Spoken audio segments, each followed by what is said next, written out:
नमस्कार मित्रों, आज हम क्लास 10th के संजीवनी बूटी कॉन्सेप्ट क्लास 5th के बारे में आज हम बात करने जा रहे हैं। गुप्त साम्राज्य पार्ट 2 के बारे में बात करने जा रहे हैं। पार्ट 1 के अंदर हमने गुप्त साम्राज्य की ऐतिहासिक जानकारी पढ़ी। इसके साथ ही हमने चंद्रगुप्त समुद्रगुप्त की विस्तृत जानकारी का भी अध्ययन किया था। आज हम गुप्त साम्राज्य के प्रमुख शासकों के इस कड़ी को आगे बढ़ा रहे हैं। इनमें सर्वप्रथम हम पढ़ने वाले हैं चंद्रगुप्त विक्रमादित्य या चंद्रगुप्त द्वितीय के बारे में पढ़ने वाले हैं। चंद्रगुप्त विक्रमादित्य जिनका कार्यकाल बताया जाता है 380 ईस्वी से लगाकर 415 ईस्वी के दरमियान इनका शासनकाल देखा जाता है। और चंद्रगुप्त द्वितीय जो है, इनका सरनेम या उपाधि जो रखी गई है वो है आपके विक्रमादित्य। विक्रमादित्य के बारे में संक्षिप्त थोड़ा सा मैं जानकारी देना चाहता हूं आपको कि वे शासक जिन्होंने भारत पर जितने भी जैसे आक्रमणकारी आए हैं, जैसे हूण है, कुषाण है, शक आक्रमणकारी हैं, इन आक्रमणकारियों को युद्धों के द्वारा खदेड़कर पुनः भारत से बाहर फेंक दिया, उखाड़कर बाहर फेंक दिया। उन शासकों ने अपने नाम के साथ में जो सरनेम या उपाधि धारण की है वो विक्रमादित्य के नाम से जाना जाता है। विक्रमादित्य उपाधि को सुशोभित या धारण करने वाले भारतीय इतिहास के अंदर कुल 14 सम्राट हुए हैं। इनमें सबसे प्रसिद्ध जो सम्राट हुआ है वो आपके डोड परमार मालवा का शासक था, जिसने विक्रमी संवत का प्रचलन भारत में शुरू किया। अब हम जानकारी ले लेते हैं चंद्रगुप्त विक्रमादित्य के बारे में। तो चंद्रगुप्त विक्रमादित्य का जो अन्य नाम हमें देखने को मिलते हैं, अन्य नाम, उनमें सबसे पहला नाम देवश्री, दूसरा देवगुप्त भी कहा जाता है इन्हें देवराज के नाम से भी जाना जाता है। और इनकी उपाधि जो है वो विक्रमादित्य के नाम से जानी जाती है। और विक्रमादित्य उपाधि धारण करने के पीछे इनकी महान उपलब्धि है शकों को विजित करना, अर्थात शकों को हराकर इन्हें भारत से बाहर खदेड़ने में सफलता हासिल की, जिसके कारण इन्होंने विक्रमादित्य की उपाधि को सुशोभित किया। अब हम बात करते हैं इनकी पत्नी का नाम। इनकी पत्नी का नाम बताया जाता है नागा देवी। इन्हें कुबेर नागा के नाम से भी जाना जाता है। कुबेर नागा से विवाह करने के बाद में इनकी कुबेर नागा से जो संतान उत्पन्न होती है उसका नाम है प्रभावती गुप्त। प्रभावती गुप्त का विवाह चंद्रगुप्त विक्रमादित्य ने वाकाटक नरेश रुद्रसेन के साथ में करवाया। और जब गुप्त और वाकाटक नरेशों का गठबंधन तैयार हुआ तो शक जाति को भारत से उखाड़कर बाहर फेंकने में इनको बहुत बड़ी हेल्प मिली है। अब हम आगे बढ़ते हैं, बात करते हैं चंद्रगुप्त विक्रमादित्य के द्वारा प्रचलित जो सिक्के प्रचलित किए गए सिक्के जो हैं वो किस शैली के अंदर हैं। तो चंद्रगुप्त विक्रमादित्य ने जो सिक्के प्रचलित किए हैं वो व्याघ्र शैली के बताए जाते हैं। व्याघ्र शैली, व्याघ्र मुद्रा के अंदर सिक्के डाले गए हैं और ये रजत मुद्रा अर्थात चांदी की मुद्रा होती थी। बात करते हैं व्याघ्र होता क्या है। व्याघ्र शेर को कहा जाता है। शेर का शिकार करते हुए या शेर का चित्रांकन जो सिक्का है वो चंद्रगुप्त विक्रमादित्य ने जारी करवाया था। अब हम बात करते हैं कि चंद्रगुप्त विक्रमादित्य के दरबारी विद्वान कौन कौन से, ये सवाल पूछा भी जा सकता है।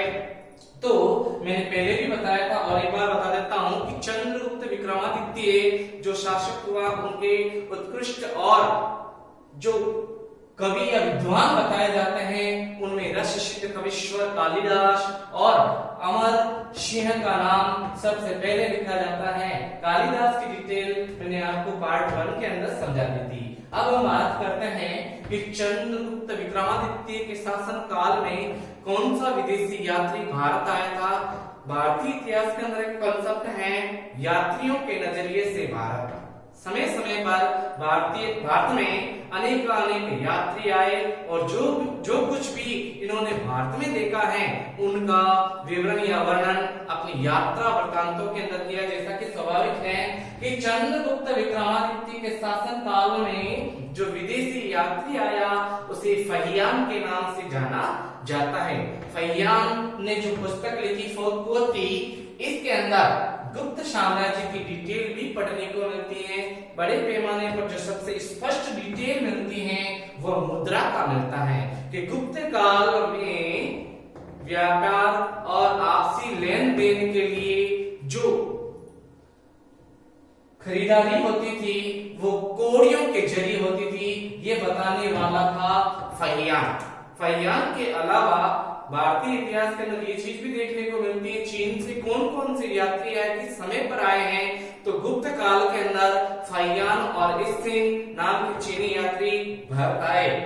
साथ ही ये भी पूछा जा सकता है इन चीनी यात्रियों का भारत आने के पीछे उद्देश्य क्या है, तो मैं बता देता हूं कि चीन का राष्ट्रीय धर्म है बौद्ध धर्म, और बौद्ध धर्म से जुड़े हुए जितने भी साक्ष्य हैं, उदाहरण हैं, उन्हें भारत में लेने के लिए लेकर जाने के लिए उद्देश्य से ये चीनी यात्री भारत आए, जैसे कि फहियान है, इसिंग है, हेनसांग है। हेनसांग हर्षवर्धन काल में भारत आए, जो अगले कंसेप्ट में हम क्लियर करेंगे इसको।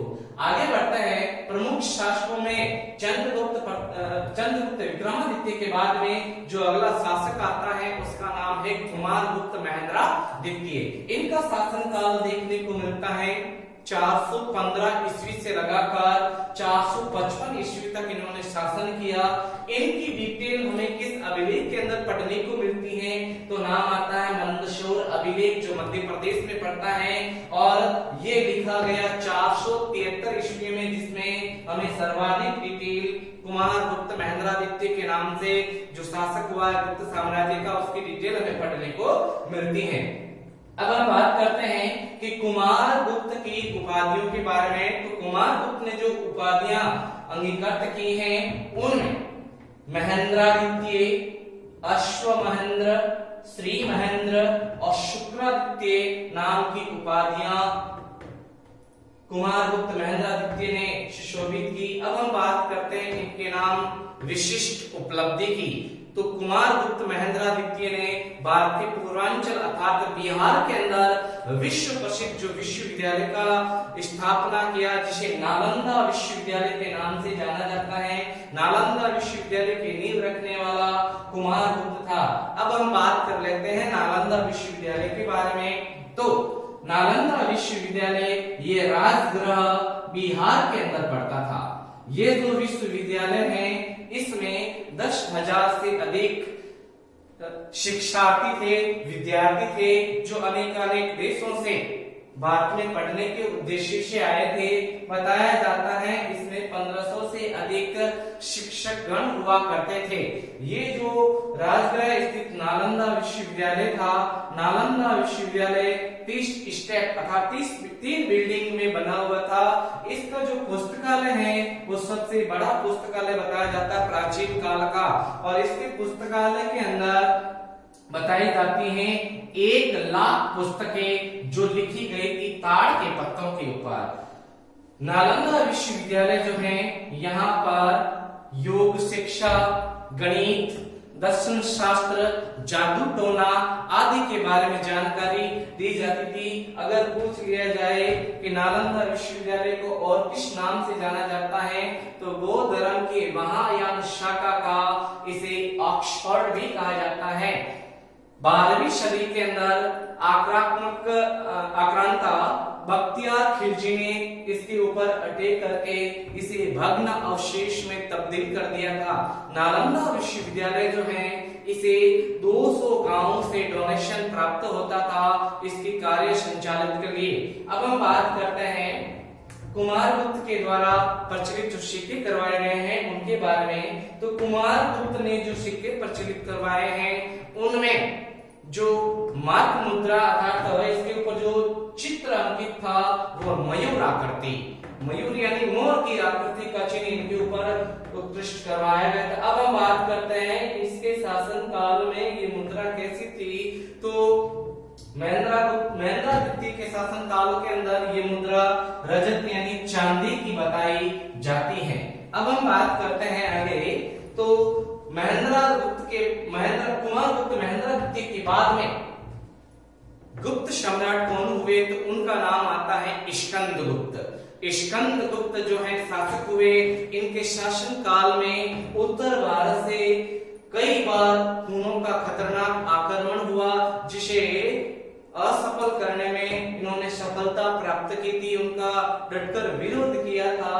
स्कंदगुप्त जो है इनका शासनकाल देखा जाता है 455 ईस्वी से लगाकर 467 ईस्वी तक इनका शासनकाल रहा।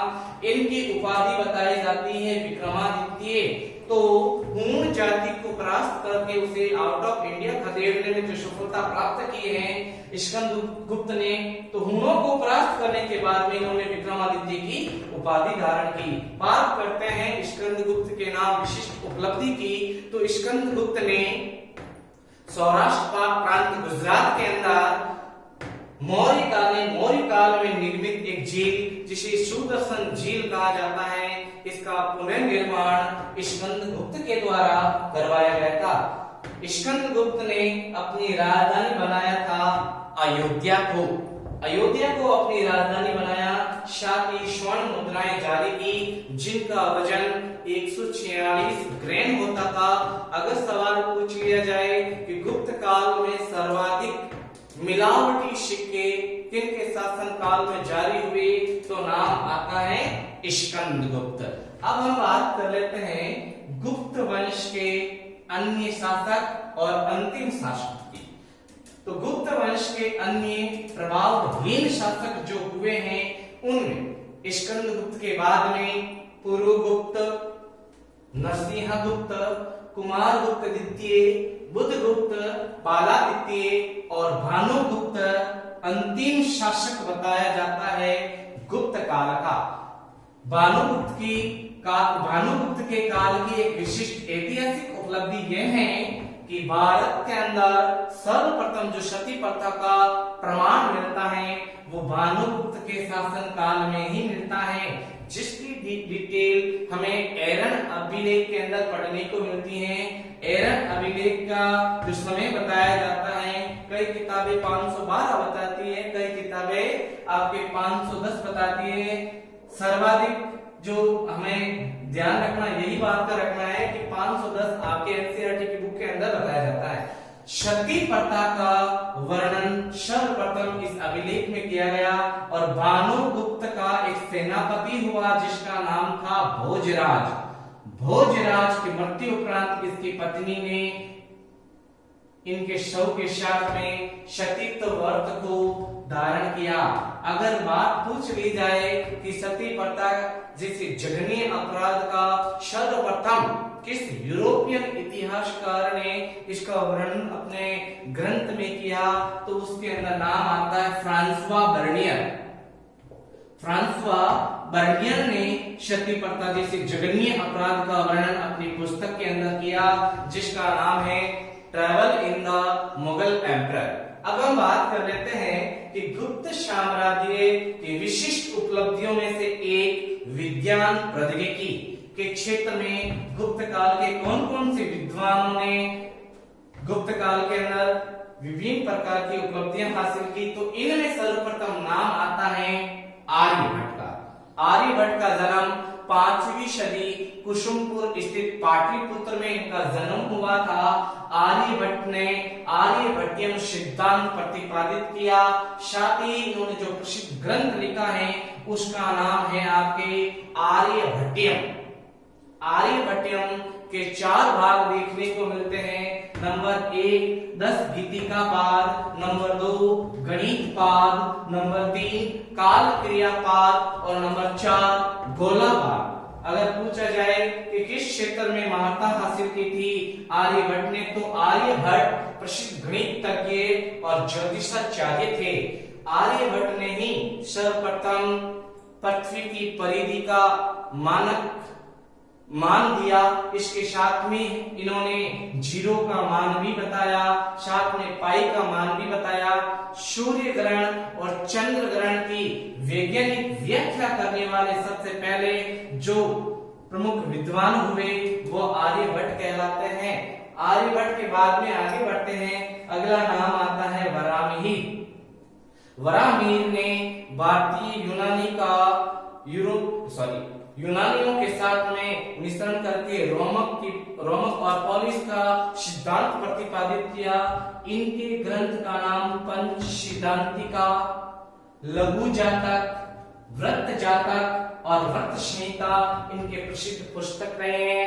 और इनमें जो नाम आ रहा है जातक, तो इसका जुड़ाव हमें बौद्ध साहित्य से नहीं करना है, क्योंकि बौद्ध साहित्य में जातक कथा किसे कहा जाता है, ये सवाल पूछा जाता है कि महात्मा बुद्ध के पूर्व जन्म की कहानियों को जातक कथा के नाम से जाना जाता है, लेकिन यहाँ पर केवल इनके ग्रंथ से ही संबंधित है, जैसे लघु जातक, व्रत जातक, व्रत संहिता।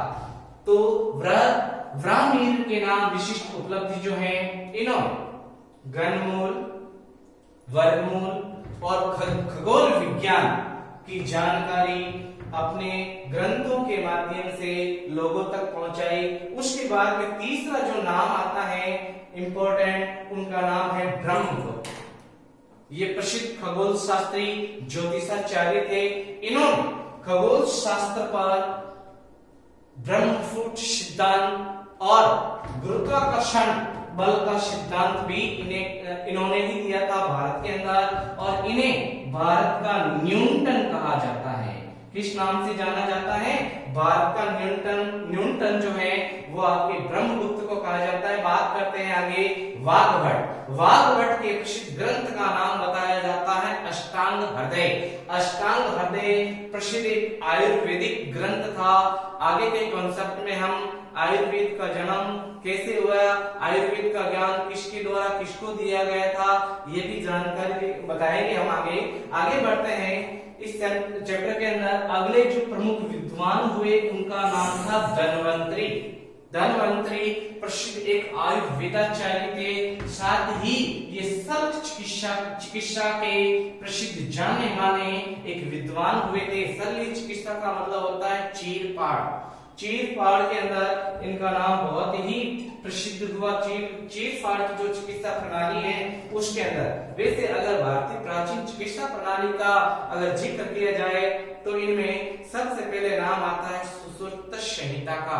सुश्रुत इसके जनक थे। सुश्रुत संहिता इनके ग्रंथ का नाम बताया जाता है। अब हम बात करते हैं पालकाप्य। पालकाप्य ने प्रसिद्ध जो ग्रंथ लिखा वो ग्रंथ है आपके हस्त आयुर्वेद अर्थात हाथियों की चिकित्सा। और उसके बाद में प्रसिद्ध जो विद्वान हुए विज्ञान प्रौद्योगिकी काल गुप्त काल में, उनका नाम है नागार्जुन। इन्होंने रस चिकित्सा प्रणाली का स्थापना की। साथ ही इन्होंने रस चिकित्सा जो प्रणाली है इसमें सोने, चांदी और तांबे की भस्म द्वारा लोगों के चर्म रोग का निदान किया। अब हम बात कर लेते हैं गुप्तकालीन समाज अर्थात समाज की स्थिति के बारे में बात कर लेते हैं। गुप्त कालीन जो सोसाइटी हुआ करती थी वो 4 वर्णों में विभक्त थी। 4 वर्ण अर्थात ब्राह्मण, क्षत्रिय, वैश्य, शूद्र। प्राचीन भारत का एक विधि शास्त्र है जिसका नाम है मनुस्मृति, जिसकी रचना 200 ईसा पूर्व से लगाकर 200 एडी यानी ईस्वी सन तक हुई। इसके प्रणेता थे मनु ने इस ग्रंथ के अंदर विधि संहिता के अंदर 4 वर्णों का वर्णन किया, जिसमें सर्वोत्कृष्ट ब्राह्मण, क्षत्रिय, वैश्य और शूद्र। अगर बात करें मनुस्मृति की तो मनुस्मृति के अनुसार ब्राह्मणों की उत्पत्ति ब्रह्मा के मुख से बताई जाती है, क्षत्रियों की उत्पत्ति ब्रह्मा की भुजाओं से बताई जाती है, वैश्यों की उत्पत्ति ब्रह्मा की जांघों से बताई जाती है और शूद्रों की उत्पत्ति ब्रह्मा के पैरों से बताई जाती है। अगर बात करें गुप्तकालीन सामाजिक स्थिति की तो 4 वर्णों में शूद्रों की स्थिति सबसे ज्यादा दयनीय थी। शूद्र जो है इन्हें अकर्मण्यु, अदेवयु, अवेदयु, कृष्णगर्वा, अनाशा आदि नामों के नाम से जाना जाता था। जो शूद्र हुआ करते थे वो उपयुक्त तीनों वर्ण ब्राह्मण, क्षत्रिय और वैश्य इन तीनों की सेवा करते थे। राजा के द्वारा किसी को भी अगर मृत्युदंड दिया जाता था तो उसका गला काटने का कार्य अर्थात वधिक का कार्य शूद्र किया करते थे। अब हम बात करते हैं कि ये जो शूद्र बताए जाते हैं, और थोड़ा सा मैं बता देता हूँ शूद्रों के बारे में कि अगर शूद्रों को गांव में किसी कार्य के बदौलत अगर गांव में आना होता था तो उसे ढोल, थाली या नंगाड़े आदि का संकेत करके गांव में एंट्री करनी पड़ती थी। अब हम बात करते हैं कि गुप्त काल के अंदर न्याय संहिताओं के अंदर जो बताया गया है, इनके अनुसार चारों वर्णों की परीक्षाएं भी ली जाती थी। अगर बात करें ब्राह्मणों की तो ब्राह्मणों की परीक्षा ली जाती थी तुला से, क्षत्रियों की परीक्षा ली जाती थी अग्नि से, वैश्यों की परीक्षा ली जाती थी जल से और शूद्रों की परीक्षा ली जाती थी विष देकर, उन्हें जहर दिया जाता था। अब हम बात करते हैं कि गुप्तकालीन सोसाइटी समाज के अंदर ब्राह्मणों की स्थिति क्या थी, तो बता देता हूं कि गुप्त काल का एक 10 वर्ष का ब्राह्मण 100 वर्षीय क्षत्रिय के बराबर समझा जाता था, माना जाता था। अब हम बात करते हैं गुप्तकालीन समाज में स्त्रियों की दशा कैसी थी, तो गुप्तकालीन सोसाइटी में स्त्रियों की एजुकेशन से संबंधित बता देता हूं कि शिक्षा के ऊपर पूर्ण जोर दिया गया। शिक्षा का हक था स्त्रियों को, साथ ही समाज में दहेज प्रथा और पर्दा प्रथा विद्यमान नहीं थी। साथ ही गुप्तकालीन सोसाइटी की एक बहुत ही घृणित प्रथा बताई जाती है, वो सती प्रथा बताई जाती है, जैसा कि मैंने उपयुक्त बताया था, जिसमें भानुगुप्त के सेनापति भोजराज के द्वारा 510 ईस्वी के एरन अभिलेख में वर्णित उसका सतीत्व वर्ग का वर्णन किया गया है। अब हम बात कर लेते हैं गुप्तकालीन प्रांतीय प्रशासन की, कि गुप्त काल के अंदर शासन की सबसे बड़ी इकाई हुआ करती थी राष्ट्र, जिसका प्रशासक या शासन करने वाला जो शासन मेंटेनेंस करता था वो गोपा या गोप्ता कहलाता था, जिसे राजा भी कहा जा सकता है। अब हम बात करते हैं प्रांत, तो प्रांत को गुप्त काल में प्रांतों को भोक्ति कहा जाता था और इनका प्रमुख शासन करने वाला भोगित या भोगपति कहलाता था। उसके बाद में हम बात कर लेते हैं जिले को विषय कहा जाता था और जिले का प्रमुख अधिकारी विषयपति कहलाता था। अब हम बात करते हैं ग्राम, तो ग्राम सबसे छोटी इकाई हुआ करती थी और इसका प्रमुख अधिकारी हुआ करता था ग्रामिक। ये हो गए आपके गुप्तकालीन प्रांतीय प्रशासन। अब हम बात कर लेते हैं गुप्तकालीन स्थापत्य कला की, तो गुप्त काल के अंदर मंदिर निर्माण, भवन निर्माण कला के मंदिर निर्माण शैली जो अपनाई गई थी उसे नागर शैली के नाम से जाना जाता था। नागर शैली के प्रमुख जो खंड बताया जाता है इनमें सबसे प्रमुख आधार पेटिका, गर्भगृह, प्रदक्षिणा पथ, सभा मंडप आदि बताए जाते हैं। अब हम बात कर लेते हैं कि भारत के विभिन्न क्षेत्रों में प्राचीन काल में कौन कौन सी स्थापत्य कला को अपनाया गया था, तो बात करते हैं उत्तर भारत की। उत्तर भारत में जो स्थापत्य कला प्राचीन काल में स्थापत्य कला अपनाई गई थी उसे नागर शैली के नाम से जाना जाता है। नागर शैली में ही सर्वाधिक मंदिर स्थापना बनाए जाते थे। बात करें दक्षिण की, तो दक्षिण के अंदर जो स्थापत्य कला अपनाई गई थी उसे द्रविड़ कला के नाम से जाना जाता है। द्रविड़ स्थापत्य कला के नाम से जाना जाता है। बात करें अगर मध्य भारत की, तो इन दोनों का प्लस अर्थात नागर शैली और द्रविड़ शैली मिलकर जो शैली बनती है इसे वेसर शैली के नाम से जाना जाता है। इसे वेसर शैली के नाम से भी जाना जाता है।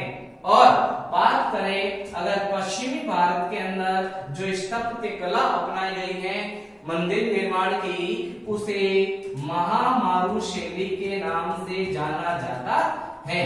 इसे गुर्जर प्रतिहार शैली के नाम से भी जाना जाता है। हम गुर्जर प्रतिहार वंश के समय इसको बड़े पैमाने पर पढ़ लेंगे। तो मध्य भारत में वेसर या वेसर शैली, दक्षिण भारत में द्रविड़ शैली, उत्तर भारत में नागर शैली और पश्चिम भारत में महामारू शैली। एक ये भी सवाल पूछा जाता है कि मंदिर के पास मंदिर, मंदिर के पास मंदिर, अनेकानेक मंदिरों का एक ही जगह पर निर्माण कराया गया है, उसे किस नाम से जाना जाता है? तो उसे पंचायतन शैली के नाम से जाना जाता है। अब हम बात कर लेते हैं गुप्तकालीन आर्थिक स्थिति के बारे में। तो गुप्तकालीन लोगों का जो मुख्य पेशा हुआ करता था वह था आपके कृषि। कृषि लोगों का प्रमुख पेशा हुआ करता था और भूमि के 4 प्रकार बताए जाते हैं। सबसे पहला प्रकार है आपके क्षेत्र। क्षेत्र वह भूमि जो खेती के लिए द बेस्ट, सबसे उपयुक्त मानी जाती है। उसके बाद में वास्तु, भवन निर्माण कला, मंदिर निर्माण कला आदि के लिए उत्कृष्ट जो भूमि बताई जाती है उसे वास्तु भूमि कहा जाता है। और उसके बाद में नंबर 3, तीसरा जो भूमि का प्रकार है उसे खिल कहा जाता है।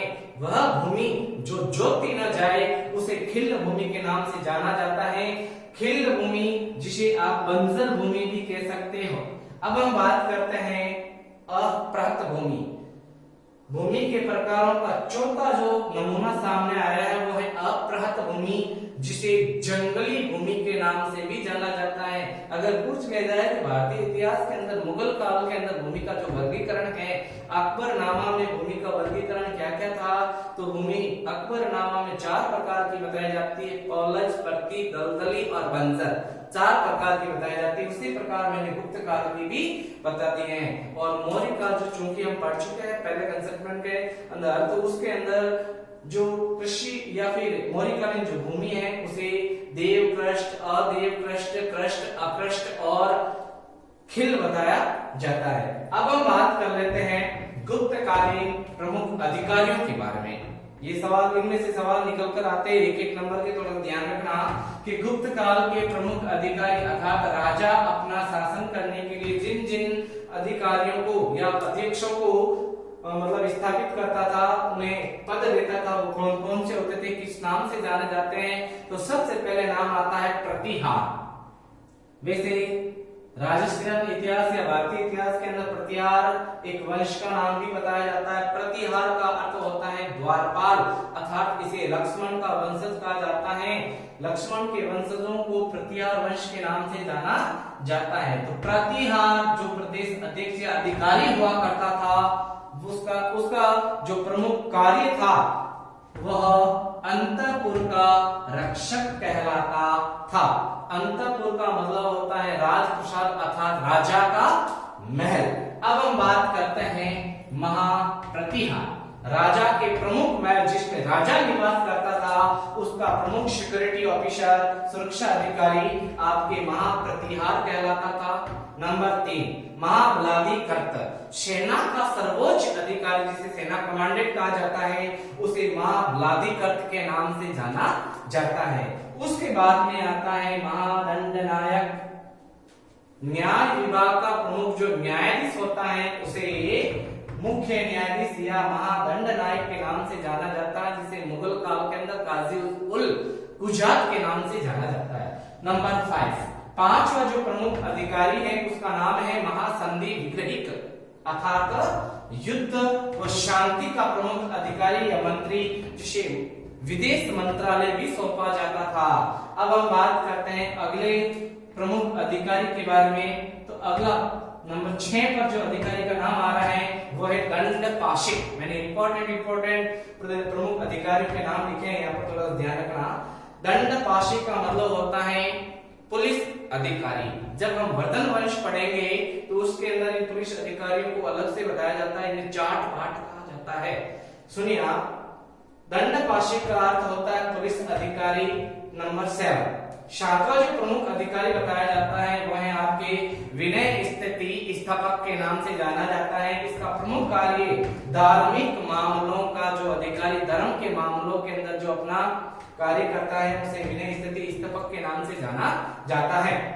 नंबर 8 महाअक्षपटलिक प्रमुख अधिकारी, ये आय यानी इनकम, व्यय यानी खर्च, इन दोनों का लेखा जोखा रखने वाला जो अधिकारी है इसे महाअक्षपटलिक के नाम से जाना जाता है। नंबर 9 9 नंबर पर जो प्रमुख अधिकारी बताया जा रहा है वो है आपके अमात्य। अमात्य नौकरशाह को बोला जाता था। नंबर 10 पर जो प्रमुख अधिकारी हैं वो है आपके पुरपाल। नगर का प्रमुख जो अधिकारी पुरपाल कहलाता था। नंबर 11 रण भांडागाराधिक, ये सेना का सम्मान की व्यवस्था करने वाला प्रमुख अधिकारी हुआ करता था। और उसके बाद में अगला और अंतिम जो अधिकारी मैं बता रहा हूं वो है आपके कर्णिक। कर्णिक का मतलब होता है लिपिक, जो इन अधिकारियों में प्रमुख अधिकारी हुआ करता था।